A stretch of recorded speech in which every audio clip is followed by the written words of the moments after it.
नमस्कार, आदाब, सत श्री अकाल। मैं हूं राकेश तारा, लेके आए हूं top 10 JK news break. Ramnavami के उपलक्ष्य में लोगों ने घर में की पूजा और श्री राम से प्रार्थना की, सदा बनाए रखें आशीर्वाद। से मुंह जुड़े होने चाहिए सभी देवता जी महाराज, सतयुग में ऋषि महर्षि लोग आपकी जीरी द्वारा कुसुम किया करते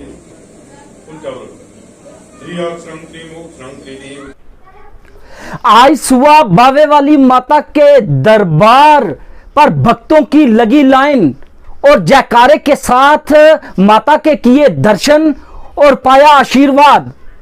और लोगों ने कहा कोविड-19 की इन्फेक्शन से बचाएंगी भक्तों को मां। जी हां, उन्होंने पूजा अर्चना की और वंदना की कि हे मां, इस इन्फेक्शन से हम लोगों को बचाओ। और इस पर अगर बात की जाए तो लोगों ने धूमधाम से आज माता के दर्शन किए और वहां पर पूजा अर्चना की। अपना ख्याल रखें, 2 गज की दूरी रखें, मास्क डाल के रखें, जितना भी हो सके। महामारी जो है ये महारानी ही ठीक करेगी।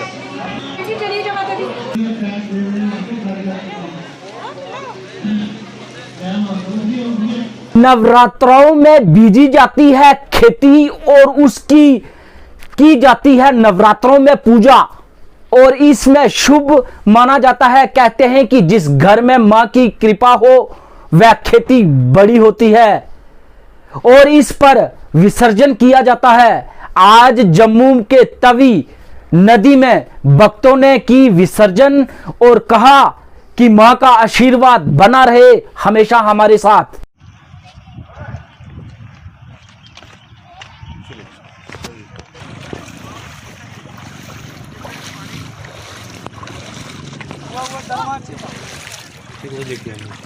जैसे हमारे हिंदू रिचुअल्स के अकॉर्डिंग आज नवरात्रि का आखिरी दिन है, अष्टमी और नवमी एक साथ है, तो बहुत खुशी के साथ हमने ये 9 नवरात्रे रखे और आज हम यहाँ शाख परवाने अपना रिचुअल पूरा करने आए हैं और माता को शुक्रिया कहने आए हैं, उनसे कुछ प्रार्थनाएं करने आए हैं कि हमारी लाइफ में वो सब अच्छा करें और सब हैप्पीनेस दे हमको। की 106वीं जयंती बनाई गई। जी हां, प्रदेश भाजपा ने उन्हें श्रद्धांजलि दी। भाजपा के नेताओं ने पंडित प्रेमनाथ डोगरा, जी हां, अगर बात की जाए तो प्रेमनाथ डोगरा के चौक जीवल जाकर वहां स्थापित उनकी प्रतिमा पर फूल चढ़ाए और उन्हें याद किया। और भाजपा के सभी नेताओं ने डोगरा चौक पर यज्ञ और हवन किया और उन्हें प्रणाम किया, और उन्होंने जो देश के लिए कार्य किए हैं उनको याद किया। ओम शालिग्राम देवताय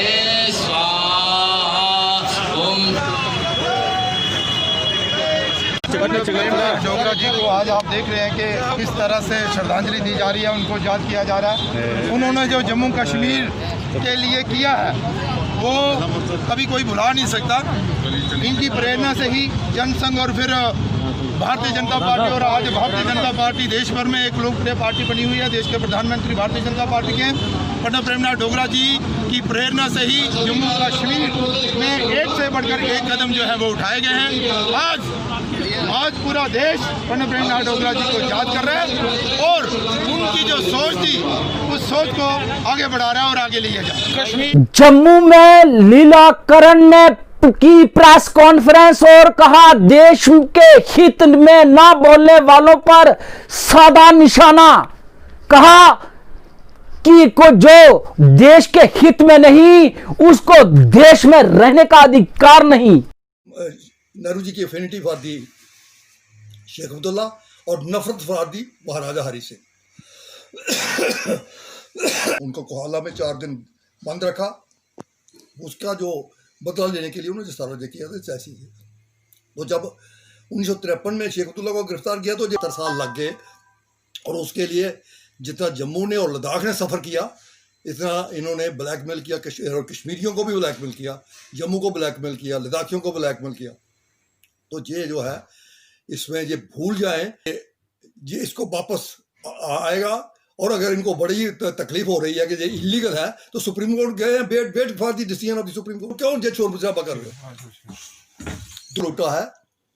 तीसरी बात जो इन्होंने कही कि वहां पर इन्होंने बाहर हिंदुस्तान बिहार में इन्होंने कहा कि मैं झंडा नहीं उठाऊंगी, झंडा सुप्रीम है, हिंदुस्तान का कॉन्स्टिट्यूशन सुप्रीम है। अगर उसकी वायलेशन कोई करेगा तो ही will be guilty of the seditions. तो ये सारी जो बातें जो है इनका इमीडिएट के खिलाफ एक्शन होना चाहिए। They will be put behind the bar.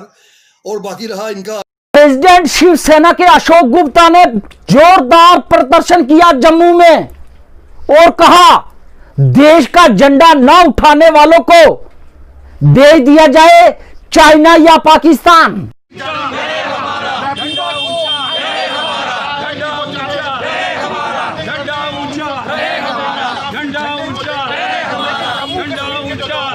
आज बड़ा स्पष्ट है, ये जो तिरंगा झंडा महबूबा मुफ्ती ने कोई हम नहीं उठाएंगे, तो फिर तुम हिंदुस्तान के अंदर कैसे रहोगी? फिर तुम कॉन्स्टिट्यूशन को कैसे मानोगी? तुम्हारे को सीधा यहाँ से रवाना करो पाकिस्तान, चाइना, और कोई भी बंदा जो इनका मेंबर पार्लियामेंट है वहाँ से बर्खास्त किया जाए स्पीकर साहब, और इनको सीधा रवाना किया जाए यहाँ से सीधा चाइना और पाकिस्तान। कांग्रेस पार्टी के प्रेसिडेंट भीम सिंह ने प्रेस कॉन्फ्रेंस कर कहा न हुआ जम्मू कश्मीर के लोगों के साथ इंसाफ। आज का नहीं है, ये 2008 का हमारा रीऑर्गेनाइजेशन का मुद्दा जो है, मुद्दा इसको कन्वेंशन, नेशनल कन्वेंशन दिल्ली में हुई थी 3 दिन की, वहाँ भी बैठा हुआ पैंथर्स पार्टी ने की थी, जिसमें डॉक्टर करण सिंह भी आए थे, जेठमलानी भी, और बहुत से लोग आए थे कि जम्मू कश्मीर जो है ये रीऑर्गेनाइज हो गई। वी स्टैंड फॉर रीऑर्गेनाइजेशन, पुनर्गठन, जिसमें लद्दाख भी था, लेकिन लद्दाख अपनी मर्जी से चला गया है। जम्मू कश्मीर के लोगों ने इसे स्वीकार नहीं किया है। जो आज का कदम है, जो आज का जम्मू कश्मीर को तोड़ा है। We do not stand even for bifurcation of Ladakh, लेकिन चूँकि लद्दाख के लोगों ने माना है, we leave on them, let's see what happen.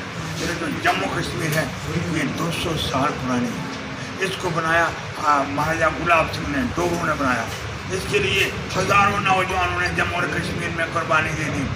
ये जम्मू कश्मीर थी जिसके लिए कश्मीरी मुस्लिम पर हैंड इन 1947 इन बारामूला, जब ने पाकिस्तानी लीडर्स को रोका कि Kashmiri Muslim fought for this in the same way as Dogra's fought.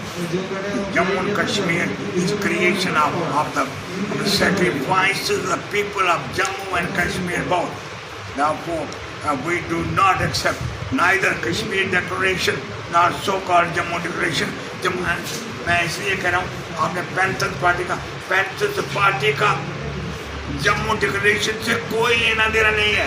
Jammu panther party shall invite RSS and BJP और Shiv Sena in its meeting is one of the most secular political parties in India. BJP के अध्यक्ष रविंद्र राणा ने BJP office में की press conference, कहा कि जब opposition थी सत्ता में करती थी भारत माता की जय, सत्ता से बाहर जाने पर हो गई है सुस्त। हां, जनता को कर रही है गुमराह, देश के प्रति नहीं अपनी कुर्सी का है ख्याल। 70 सालों में जम्मू कश्मीर को लहूलुहान किया है। गुपकार गैंग वालों ने हमेशा जम्मू कश्मीर की शांति, अमन, भाईचारे में भंग डाला है।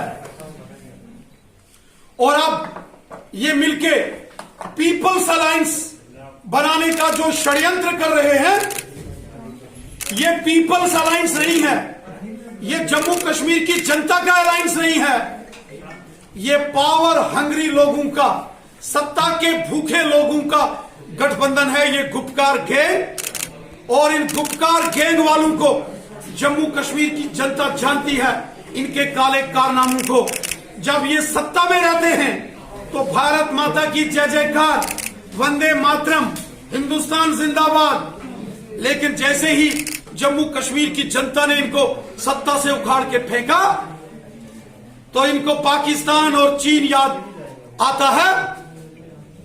इनके ये ख्वाब, इनके पाकिस्तान के ख्वाब, इनके ये चीन के ख्वाब जम्मू कश्मीर की जनता कभी पूरे नहीं होने देगी। Gandhi global family with the corporation of ICM health department ने किया एक कैंप ऑर्गेनाइज। जी हां, पोशाना विलेज के लोगों को बांटी गई दवाई और लोगों से ली प्लेज। कहा हम 2 गज की दूरी, हाथ में ग्लोव्स, सैनिटाइज, मास्क पहनना है जरूरी। हम भी करेंगे पालना और दूसरों को भी करेंगे अवेयर।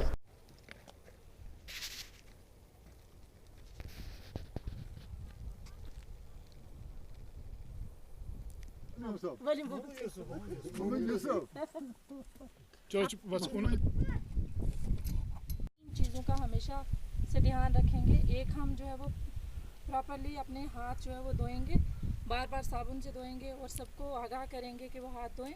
दूसरा जो है वो सोशल डिस्टेंसिंग बना के रखेंगे, मतलब सारे एक जगह इकट्ठे नहीं होंगे, उनको हम जो है वो थोड़ी थोड़ी दूरी पे इकट्ठे होना है, एक जगह जमा नहीं होना है सबको। और तीसरा जो है वो मास्क जो है वो पहन के रखना है। अगर कहीं पे गैदरिंग में आप जा रही हो तो वो सारे मतलब अपना चेहरा कवर करेंगे, अपने घर वालों को भी बताएंगे ताकि वो जो है इस वबा से बच सकें।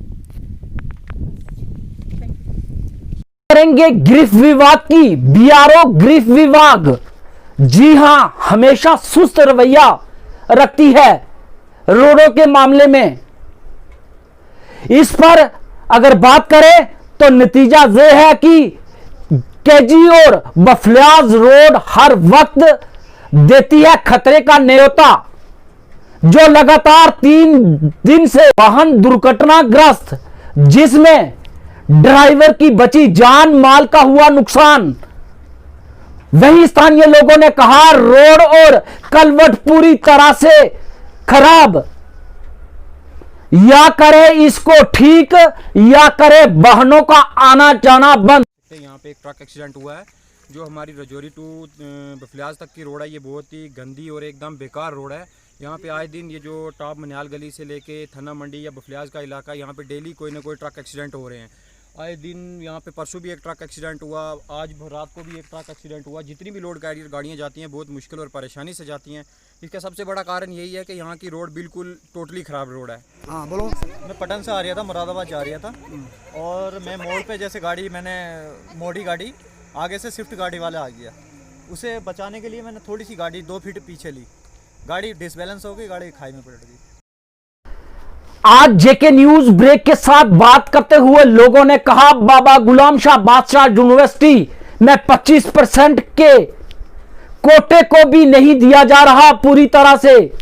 कहा हमने जमीनें दी कि हमारे बच्चों का भविष्य बनेगा, लेकिन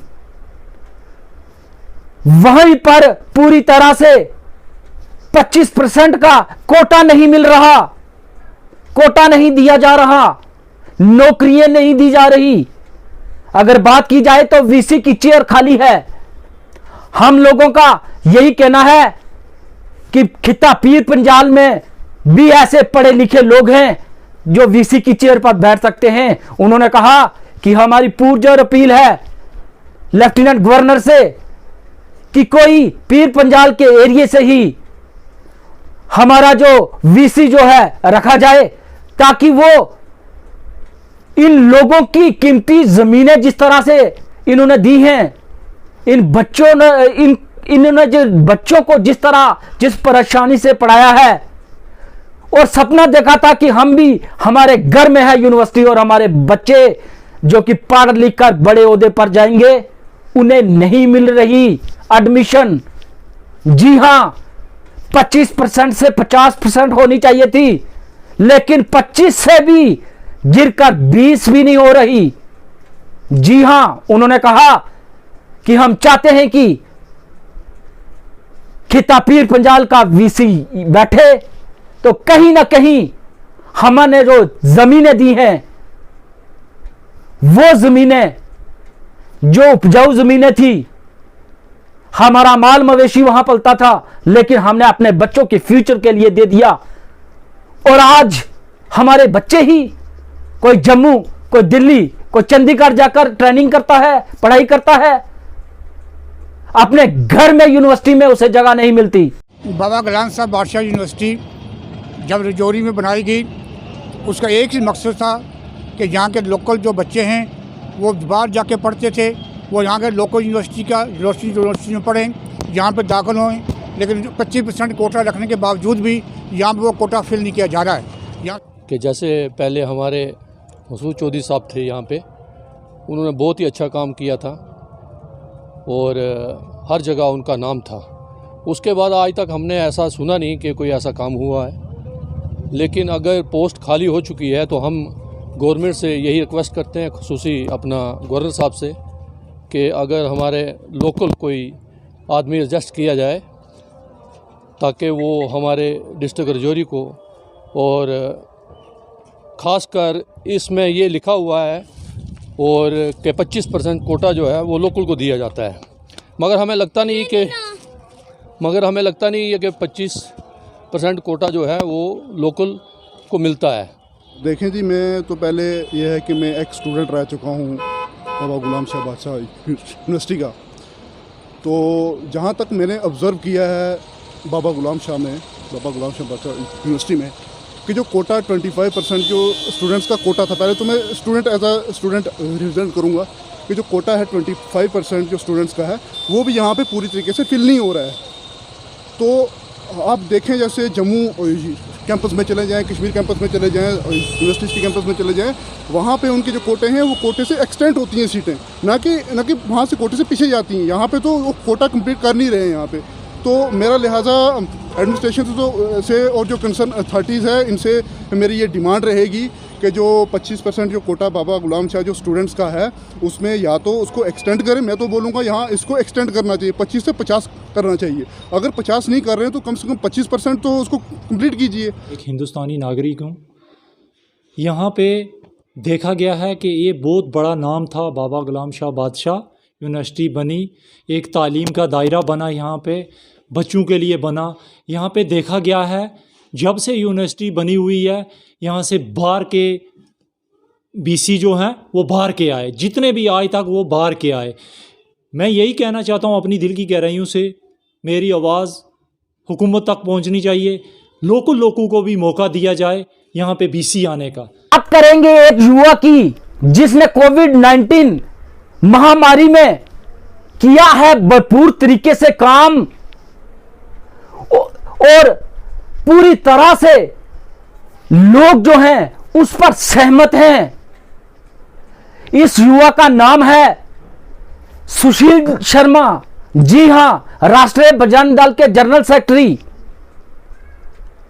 इन्होंने अगर बात की जाए तो कोविड-19 के अंदर बड़ा काम किया है, लोगों के अंग संग रहते हैं, लोगों की कोई परेशानी हो तो उसे पहले हल करने की कोशिश करते हैं, और हर वक्त जो है बारिश हो, धूप हो और कहीं परेशानी हो तो तुरंत अपनी टीम के साथ जाते हैं और परेशानी का हल करने की कोशिश करते हैं।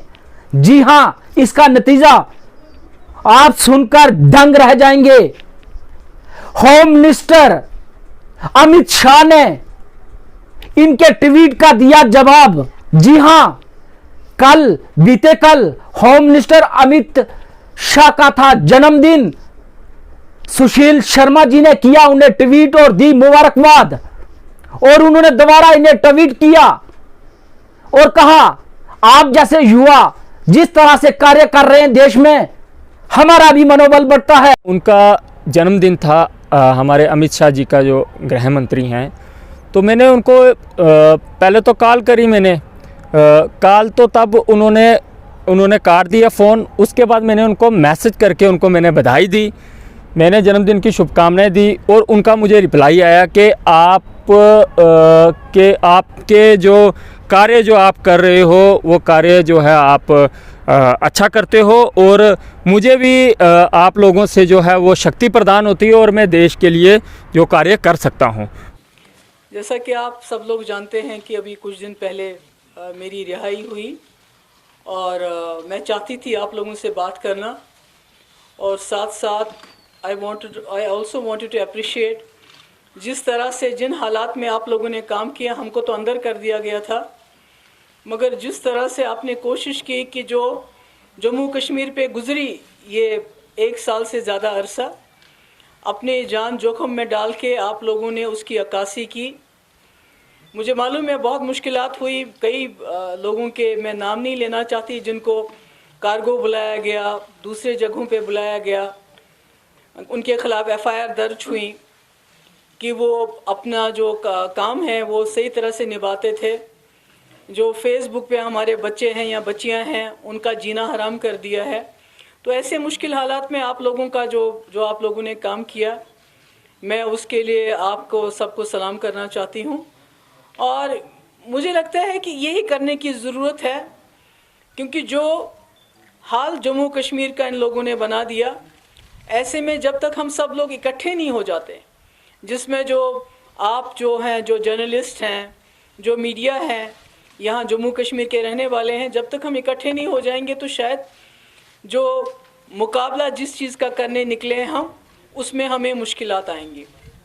इन दिनों मैं अपने वर्कर्स से मिलती रही और मुझे खुशी हुई कि मैं जब जेल के अंदर थी, जब मैं बंद थी, तो मुझे लगता था कि PDP को बिल्कुल ही इन्होंने ख़त्म कर दिया है। मगर शुक्र अल्लाह ताला का कि जिस तरह मेरे वर्करों से मुलाकात हो गई, हमारा वर्कर कन्विक्शन के साथ मुफ्ती साहब के एजेंडे के साथ खड़ा है। अगर ऊपर कहीं दाएं बाएं चला गया है उनको भी, वो भी अल्लाह ताला के हवाले हैं, पर वर्कर अपनी जगह खड़ा है। मगर मैंने एक चीज़ मांग की, इन दिनों में मैंने एक चीज़ मांग की कि पूरे जम्मू कश्मीर के लोग एक सख्ते में हैं, दे आर शेल शॉक्ड। सख्ते में तो हम भी आ गए जिस वक्त ये सब कुछ हुआ, लगता है कि बिल्कुल नाउम्मीद हो गए हैं, कोई उम्मीद नहीं है। तो इसलिए मैंने, वो भी एक वजह है कि मैं एक तो आपसे बात करना चाहती थी, आपकी सवालों की बौछार का सामना करना चाहती थी, और उसके साथ साथ अपने लोगों को एक पैगाम देना चाहती थी। मैं जो जम्मू कश्मीर के लोग हैं उनको एक ये पैगाम देना चाहती थी मैं कि चोर कितना भी बड़ा हो, डाकू कितना ही बड़ा हो, कितना ही खूंखार हो, उसके पास कितने ही हथियार हो, मगर जब वो डाकाजनी करता है तो उसको वो माल लौटाना पड़ता है। इसलिए जो 5 अगस्त 2019 को जो डाकाजनी हुई, जो हमसे चुराया गया, वो किसी कानून के तहत नहीं लिया गया। अगर कानून के तहत लिया गया होता, बातचीत के ज़रिए लिया गया होता, तो हम समझते कि ये चीज़ हमसे चली गई, अब ये वापस नहीं आएगी। मगर जो चीज़ डाकाजनी करके, प्लंडर करके, लूट करके लूटी गई हो, जिसमें कि उन्होंने अपना जो संविधान है, जिसकी ये कसम खाते हैं, इंडियन कॉन्स्टिट्यूशन आइन की कसम खाते हैं, चाहे वो कोई मेंबर पार्लियामेंट हो, चाहे इस मुल्क का वज़ीर आज़म हो, उन्होंने उस कॉन्स्टिट्यूशन की, उस संविधान की धज्जियाँ उड़ा दी। क्योंकि किसी भी पार्लियामेंट मेंबर के 500 के बजाय अगर ये 1000 भी होंगे, इनके हाथ में वो ताकत कतन नहीं है कि वो जम्मू कश्मीर में जो 370 जो हमारी पोजीशन है या 35 है या हमारी जो स्पेशल पोजीशन है उसको वो छीन सके। They don't have any powers. It is the Indian constitution. Hindustan के आईन ने वो पावर्स हमारी कॉन्स्टिट्यूएंट असेंबली को दिए हैं कि इसको रखना है या इसको छोड़ना है, और हमारी कॉन्स्टिट्यूएंट असेंबली ने इसका फैसला किया था कि इसको बरकरार रखना है। इसलिए इनके पास कोई पावर नहीं। तो मैं अपने लोगों को यकीन दिलाना चाहती हूँ, जो मुझे सुनेंगे, मुझे देखेंगे, कि जो चीज़ चुराई गई हो, जो चीज़ डाकाजनी से हासिल की गई हो, वो ज़्यादा देर डाकू के पास नहीं रहती है, वो अपने लोगों के पास वापस पहुँच जाती है। और इसका मैं यकीन दिलाना चाहती हूँ। इसमें हम सब जमातों ने, आपको याद होगा अगस्त के महीने में मैंने फारूक साहब से गुजारिश की थी कि जब मुझे लग रहा था कि कोई गड़बड़ होने वाली है, जब यहाँ फोर्सेस आ गए, जब यहाँ से बाकी चीज़ें की गई, यात्रियों को निकालना शुरू किया गया, तो हमें कुछ खदशात पैदा हुए। और मैंने फारूक साहब से गुजारिश की कि वो सबसे सीनियर है हमारे, he is the tallest leader इस वक्त हमारे, तो वो एक मीटिंग कॉल करे ऑल पार्टीज़ की, हम सब बैठ के देखें कि क्या होने वाला है और उसके बारे में हम क्या कर सकते हैं। और बाकी ये प्रेस कॉन्फ्रेंस ड्रग्स के अहम मुद्दे पे है।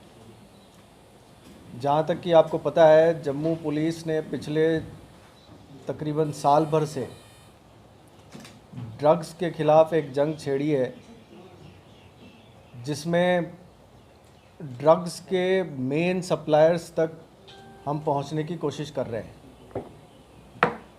इसके बजाय कि कंज्यूमर, छोटे छोटे कंज्यूमर्स को पकड़ा जाए, हमारी कोशिश ये है कि हम ड्रग्स के बड़े बड़े सप्लायर्स तक पहुँचें, जिससे कि इस प्रॉब्लम को, इस मुसीबत को जड़ से ख़त्म करने की कोशिश की जाए। इसी कड़ी में रजौरी में 2-3 महीने पहले 12 किलो हेरोइन बरामद हुई थी और कल भी 3 केजी हेरोइन बरामद हुई है मेंढर के इलाके में। और 19-20 सितंबर की दरमियानी रात एक बहुत बड़ी कंसाइनमेंट ड्रग्स की 62 केजी हेरोइन और साथ में 2 पिस्टल बरामद हुए थे।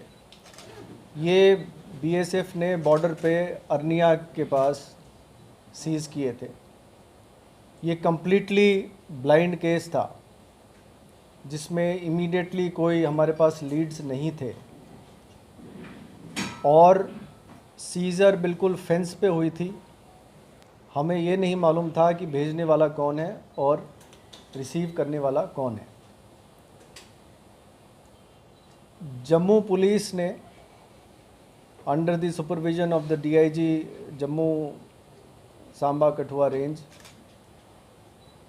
एसएसपी जम्मू, जो कि आज कोविड की वजह से हमारे पास ये प्रेस कॉन्फ्रेंस नहीं अटेंड कर रहे हैं, और उनकी सारी टीम जो हमारे साथ मौजूद है। यहाँ आपके पास एडिशनल हेडक्वार्टर्स हैं, एसपी सिटी नॉर्थ हैं, एसडीपीओ आरएस पुरा हैं, एसएचओ आरएस पुरा, एसएचओ अरनिया, इन सब ने बहुत कड़ी मेहनत की और टेक्निकल ह्यूमन इंटेलिजेंस दोनों का एक बहुत ही कामयाब मिश्रण करके और साथ ही अपने पुराने रिकॉर्ड्स की एनालिसिस करके, उनको देख के, उनको खंगाल के, इस पूरे इंटरनेशनल नेटवर्क का भांडाफोड़ किया है, तोड़ा है इसको। मैं हूं राकेश तारा, दीजिए इजाजत और देखते रहिए टॉप 10 जेके न्यूज ब्रेक।